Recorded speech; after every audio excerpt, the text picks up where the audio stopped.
The U.S. presidential resort of Camp David is set to host the Trilateral summit between South Korea, the U.S., and Japan on Friday. What are the principles and the spirit of Camp David statements that the three leaders are signing? How much of an upgrade in the trilateral partnership are we expecting? And will that upgrade be disturbing news for North Korea and China, disturbing enough to go ahead with provocations? Good afternoon. The leaders of South Korea, the U.S., and Japan are gathering at Camp David, where their trilateral cooperation is set to be taken to a whole new level. Now, joining us is Dr. Yang-gyu. Welcome. Thank you. So, Dr. Kim, let's first talk about the Camp David principles. Now, they'll revolve around the three sides' commitment to sharpening trilateral cooperation for world peace and prosperity based on their common values. Now, what do these principles mean?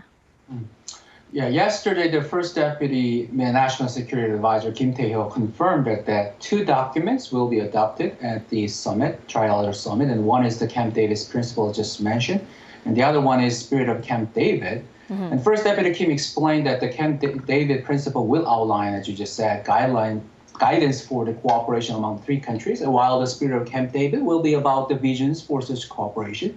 And if that is the case, the Camp David principle will likely encompass the principles that White House Indo-Pacific Coordinator Kurt Campbell emphasized during his panel discussion at the Brookings Institution on August 16th.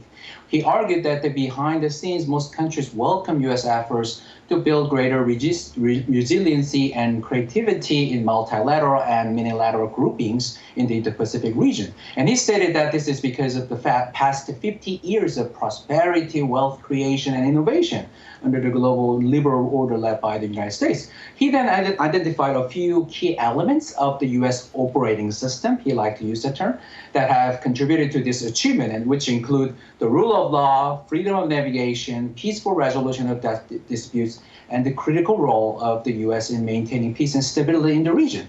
So I think the Camp David principle will likely incorporate such fundamental principles. And Secretary Blinken also mentioned during the press briefing on August 15th that Japan and Korea is not just the core allies of the United States, but it's important for the world. And the trilateral cooperation is a force multiplier for good. So the principle will involve broader issue areas beyond the Korean Peninsula, and it will be for a free, open, resilient, secure, connected Indo-Pacific. Dr. Yim, that was one thorough explanation on those principles. And now we also have Professor Mason Richey joining us on the line. Good afternoon, Richey. Professor Richey. Hi, how are you? Thanks for having me. Good, how are you? I'm okay. So on top of the principles that Dr. Kim Yang-gyu just explained, there is also the spirit part, right? Which will lay out the joint statement, basically ringing the bell for a new era of a trilateral partnership. Now, how do you think they'll fulfill their vision? Yeah, to be totally honest with you, I think that is a little bit unclear at this point. What we know is that the Spirit of Camp David is supposed to be sort of like a traditional summit joint statement. And in that regard, it's going to contain the major vision and the results and of the discussions, and obviously the lead up to the discussions when a lot of this gets established. And to be honest with you, I haven't seen much reporting that goes into detail about what we can expect.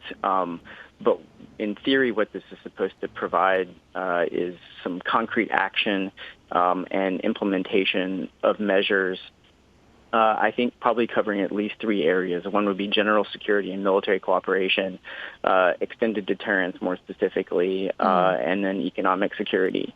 I think some of these areas will probably have more detail than others. So, for instance, I think we'll get some concrete measures about military exercises, going forward with increased trilateral military exercises, perhaps both in frequency and in the level of complexity and depth of these exercises. I think we'll probably also get more concrete action and implementation on economic security measures, which I can talk about later if you're interested in that.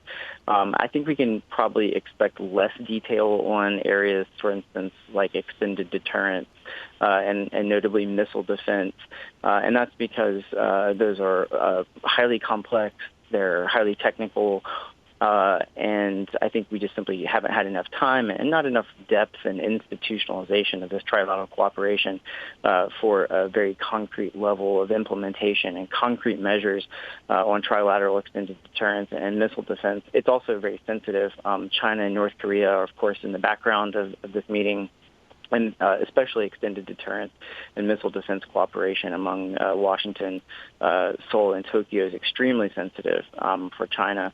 I think what we can expect, for instance, in terms of extended deterrence and missile defense is information sharing, some perhaps tentative trilateral consultative bodies, and an increased focus on defense minister meetings and that sort of thing.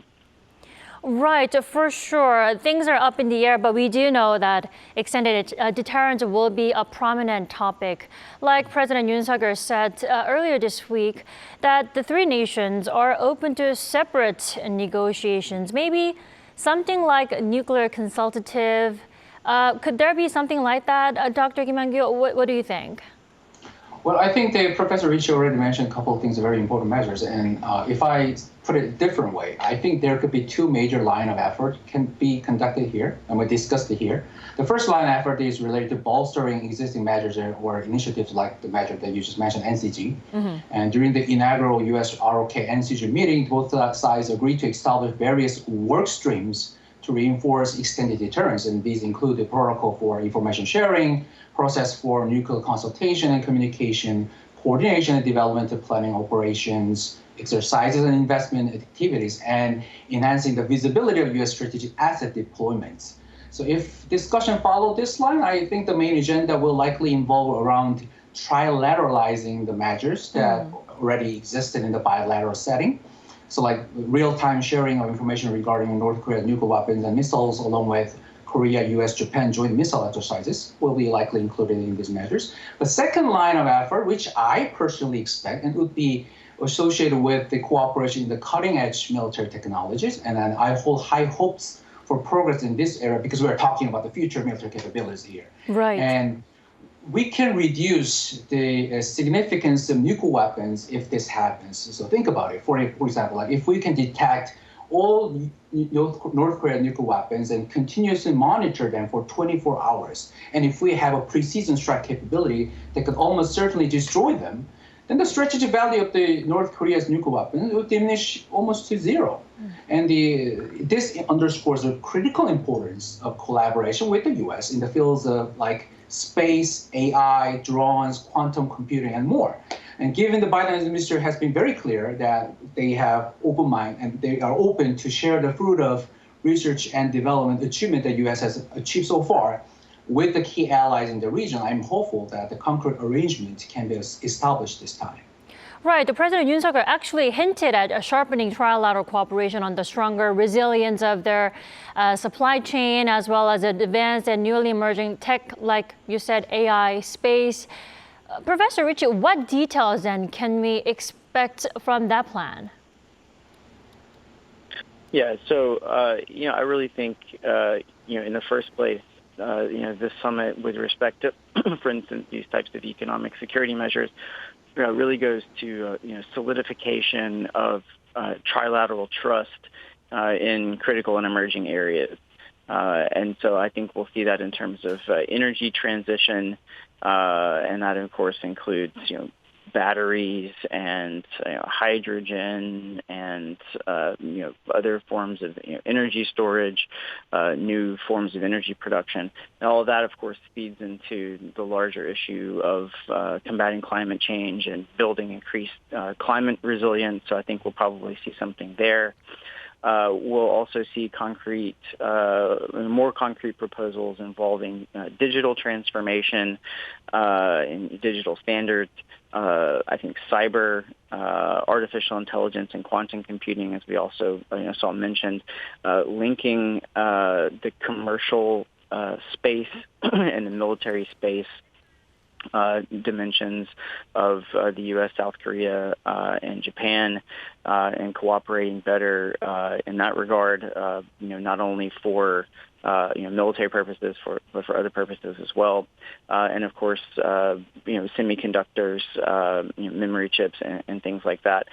I think what we're likely to see is, again, concrete measures on critical components and raw materials. We're likely to see agreement between Seoul, Japan, and the United States on trying to reduce vulnerabilities in terms of raw materials that come out of China, diversifying the supply of those raw materials that, for instance, go into the semiconductors that are highly important for artificial intelligence, for quantum computing, because not only do those have an economic significance, which is important in its own role, but of course they also feed into the military programs that we see for all the forms of algorithmic warfare of today. The production and the implementation and the usage of hypersonic vehicles and that sort of thing.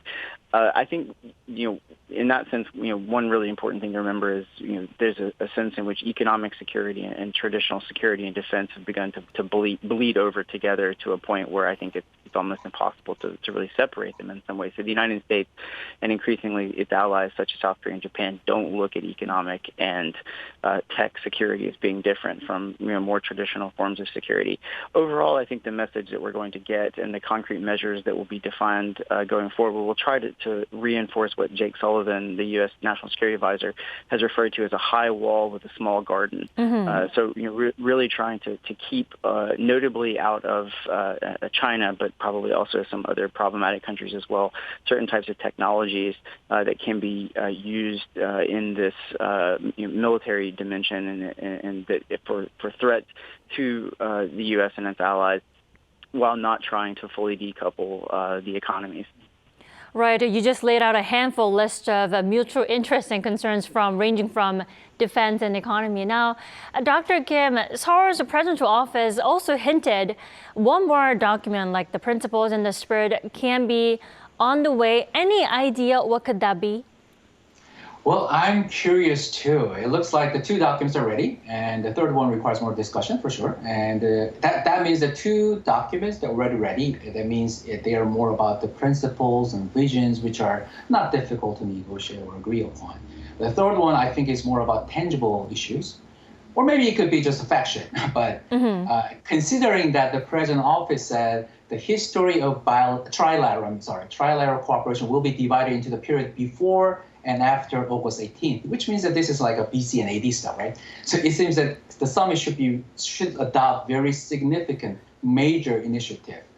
Considering that, I think there are two possibilities. One, I think, is about making trilateral cooperation more irreversible, or two, addressing some of the bilateral arrangements that already exist but are difficult to trilateralize due to the domestic political considerations. So for instance, I have a lot of things from Japanese side that they worry a lot about the possibility that we could return to the past because the history issue is still there between Korea and Japan, and we never know what will happen if the opposition party sees the power in the next election. So if the third document aims to solidify the commitment of the three countries to maintain the direction of the trilateral cooperation, this measure will need thorough discussion, I think. And secondly, it could be related to some bilateral arrangements that are difficult to trilateralize. For instance, if the Yoon Suk-yeol government or the Kishida government views the bilateral setting to they achieve something from the bilateral setting and they consider it as a major political achievement, it'll be a little bit difficult to trilateralize. For instance, the NCG, it was a core of the Washington Declaration, and it might seem like, desirable for the Washington and Tokyo to trilateralize it and making it more like a NATO's NPG. But it might be a bit, difficult for the Yoon government because it was one of his major achievements, and it might dilute some of this, significance if it trilateralize it, considering the domestic politics. So if you consider this, there could be two possibilities. Right. The NCG itself is solely between the two allies, SAR and Washington for now. It looks like the SAR, South Korea, US-Japan alliance is getting stronger, and the same goes for North Korea, China, and Russia. Now, will these pictures become even clearer after the Camp David summit, Professor Richey? So, one of the things that we've been tracking in the world of international affairs and international security is the attempt, in some ways, inchoate by Moscow, Beijing, and Pyongyang to build a sort of competing bloc that can attempt to sort of offset the U.S. strategic advantage that it has with its alliance network, multilaterally, of course, in Europe through NATO, and then in the traditional what we call hub and spokes, or sort of bilateral model with the U.S. at the center in the Asia Pacific, or what we now call the Indo-Pacific. I think that we're going to see this probably going forward. We've certainly seen Pyongyang and Beijing get closer together over the last year to 18 months. Most recently, we've seen Beijing push back very forcefully against the idea at the United Nations Security Council of discussing North Korean human rights violations. We know that China's been providing diplomatic cover to Russia for its invasion of Ukraine. And I think that we can expect that going forward. We also know that North Korea, seems to be in some way, although we're not exactly sure, I think, with what depth, arming Russia again to support its illegal invasion of Ukraine. And so I do think that we can see that going forward. That's certainly going to be something that those countries would like to see, because indeed the U.S. does have an asymmetric advantage through its alliance network. And when you look at Beijing, it really only has its strategic partnership with Russia, which it sometimes is referred to as no limits, although I think there's some question about how true that is. And then it's only military allies, it's only formal military treaty allies with North Korea. So I think that we can expect to see an attempt at tightening that. However, I would point out that dictatorships, and all three of those countries are dictatorships, typically are not very good at those types of alliance management projects. So I think there's some real question going forward about how sustainable this type of increased partnership trilaterally between Beijing, Moscow, and Pyongyang really can be. Right. The thing is, it's highly unlikely that North Korea will just sit back and watch this entire developing situation. But I hate to say this, but Professor Kim, Dr. Kim, how likely is it that the North will go ahead with military provocations? Well, I think it depends. I now know the two magic words that hit the nerves of Beijing and Pyongyang. And for China, it is, we oppose any unilateral attempt to change the status quo in the Taiwan Strait. For North Korea, it is any nuclear attack by North Korea against the United States or its allies will result in the end of their regime. So this end of the regime thing is really, it hits a nerve of the Pyongyang. And I recall the unprecedented level of response from Pyongyang after release of Washington Declaration last April. Initially, Kim Yo-jong criticized President Biden for officially and personally using the phrase "the end of the regime" and referred to it as a nonsensical remark from a person in his dotage. And this was followed by a series of complaints from various levels of government officials, experts, and public demonstrations involving, agricultural workers, women's union members, and the youth students. And they even had a, scarecrow burning ceremony targeting President Yoon and President Biden. Therefore, if the phrase "end of the regime" is once again included in the 2 or 3 documents released after the summit, I anticipate a strong response from Pyongyang this time again. And the remarks about the war preparation actually that's going around these days, I think is actually targeting at the Ulchi Freedom Shield ROK U.S. military exercise scheduled to take place from August 21st to 31st, I think. Right. Now, briefly, Professor Richey, a lot of things are developing here on the Korean Peninsula, and with the Trilateral Summit, just 3 months after their last meetup in Hiroshima, what's your outlook on the situation here on the Korean Peninsula for the latter half of the year? Rocky, what do you think? What's going to happen? I think that we can expect North Korea to continue to be a bad actor internationally, regionally, and here on the Korean Peninsula. There's very little that's incentivizing them to act otherwise, and we're in a situation now where the U.S. And its allies, especially South Korea and Japan, are reacting to that behavior, and so they're going to continue to build integrated deterrence, and that's going to feed into North Korea's sense of insecurity. It shouldn't, but it will, and I think that we can expect a rocky end to the year. I would imagine that we're going to see possibly some more missile demonstrations and tests. We might see another satellite launch or an attempted satellite launch, and I think that we're going to continue to see North Korea supporting Russia in its illegal invasion of Ukraine. So I do expect that things are probably not going to calm down here on the peninsula before the end of the year. There's one interesting wild card, and that is to what degree North Korea might end up accelerating its opening up post-COVID. And I think we don't know the answer to that, but Sure. that could, in some sense, focus a little bit more attention within North Korea on economic relations. So not too optimistic from Professor Richey, but briefly, Dr. Yang-gyu, what about you? Also pessimistic, or can we expect some kind of breakthrough in the inter-Korean ties or Washington-Pyongyang relations in any chance? Well, I will see similar things that happened in 2022, and you will see a lot about more missile tests, ICBMs, coastal artillery firing drills, spy drones, and the possibility of even conducting nuclear tests. I'm saying this because North Korean behavior has been changing. Like prior to 2022, North Korea showed some kind of pendulum movement, like pattern of alternating between military provocations and diplomatic campaigns. So try to set up the the diplomatic campaigns. They kind of escalated the situation to have more favorable bargaining position.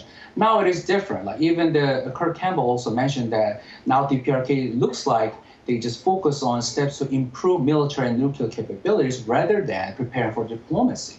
And this is because I think in IR theories, like there is a term the stability and instability paradox, which means that if both sides have second strike capability of using nuclear weapons and they have mutual assured destruction, that means that it becomes almost impossible to start a war at the strategic level. But that means actually paradoxically lead to increased instability at the tactical level, because they know that full-scale war is not possible, so we can do some provocation below the threshold of nuclear weapons, using nuclear weapons. So I think Pyongyang is now confident that they have nuclear capabilities, so they think that they can pursue more provocations at the tactical level. And consequently, if measures are taken to strengthen the U.S. extended deterrence provided to its allies in the region, North Korea will respond with more intense military countermeasures. All right, Dr. Yang-gyu, we appreciate your insight this afternoon. Thank you very much for having me. Thank you, Professor Richey, for connecting with us all the way from Perpignan. Thanks for having me. All right, that is all we have for today's edition of Issues and Insiders. We'll be back next Monday because it's Friday. Stay safe wherever you are.